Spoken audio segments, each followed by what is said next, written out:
final, if he can get that far. And look at those misses. I mean, my hair is getting blown by those big rights. Butterbean is economizing.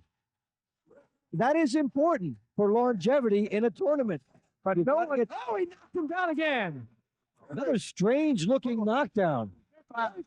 Serious question. If abs don't win fights, why did the most unathletic looking dude of the 90s keep sending trained heavyweights to the Shadow Realm?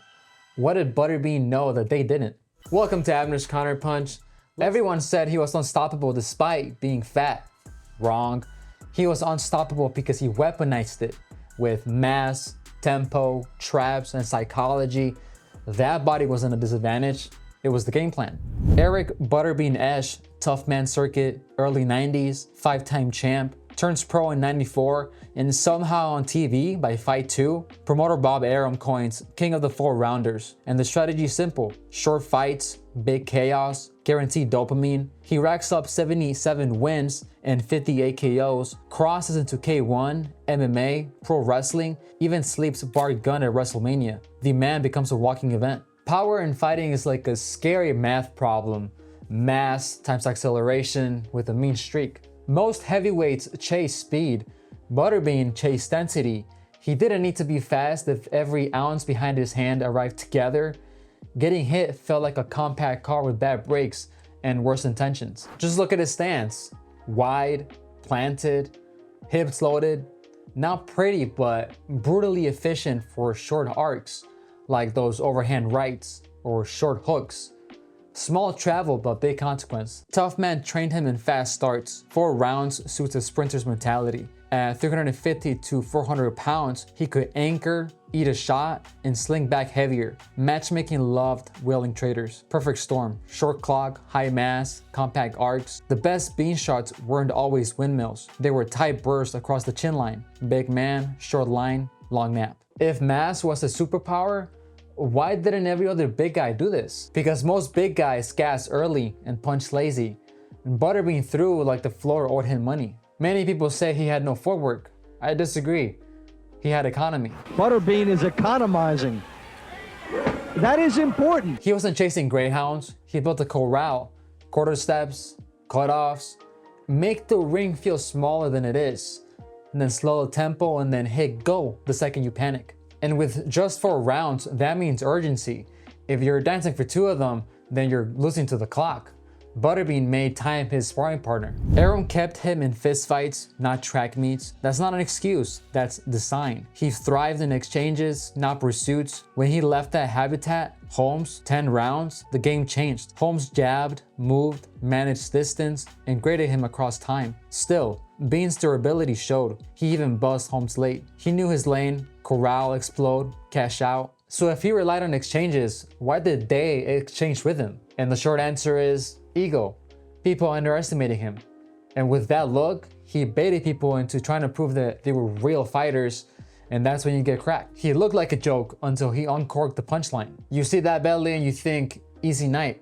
That's trap set. You start overcommitting, your hands are wide, your chin is floating, all the meanwhile he's loading that dump truck hook. Confidence is a weapon, but overconfidence will humble you real fast. TV by Fight 2 turns him into a dare. Stars and Stripes trunks, crowd going feral, highlight after highlight. That oral sells tickets and distorts decision making. He also had the chin and neck to absorb. When your best shot doesn't move a guy, your brain glitches. That's when the hook finds the side door. He didn't have to land clean, just swing, and dude started glitching under pressure. Like holding a door shut while a bulldozer taps the handle. Your entire frame rattles. And listen, this wasn't just fighting, it was programming. Fans want the hit, and with 4 rounds, that basically guarantees it. Boxing designed like a viral clip. And it shelters your weakness, cardio. If your gas tank is a shot glass, don't sign up for a marathon. Arum even minted a super heavyweight novelty belt. The purists rolled their eyes, casuals bought popcorn. Butterbean amplified persona, late night bits, video games, pro wrestling chaos, and the result? He was sometimes more watched than actual contenders. Is that less legit or perfectly honest about the fight business? So what happens when you take that model out of its habitat? You meet Larry Holmes and reality. Holmes was the final exam you couldn't cram for. With 10 rounds, an elite jab, a veteran calm, suddenly the trap you built snaps shut on you instead. He made Bean reset, made him chase. And when you chase, your feet tangle with your lungs. Holmes wins a clear decision.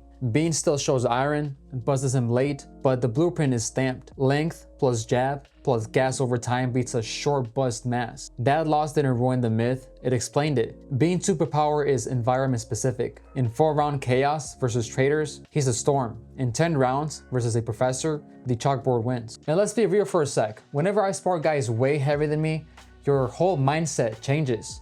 You get cautious because even a sloppy punch, if you don't see it, it's gonna still ring your doorbell harder than it should. That's the Butterbean effect. His shots didn't need to be clean, just committed. Mass turns mistakes into damage. So even if you're not 350 pounds, it's simple. First, find out your own clock.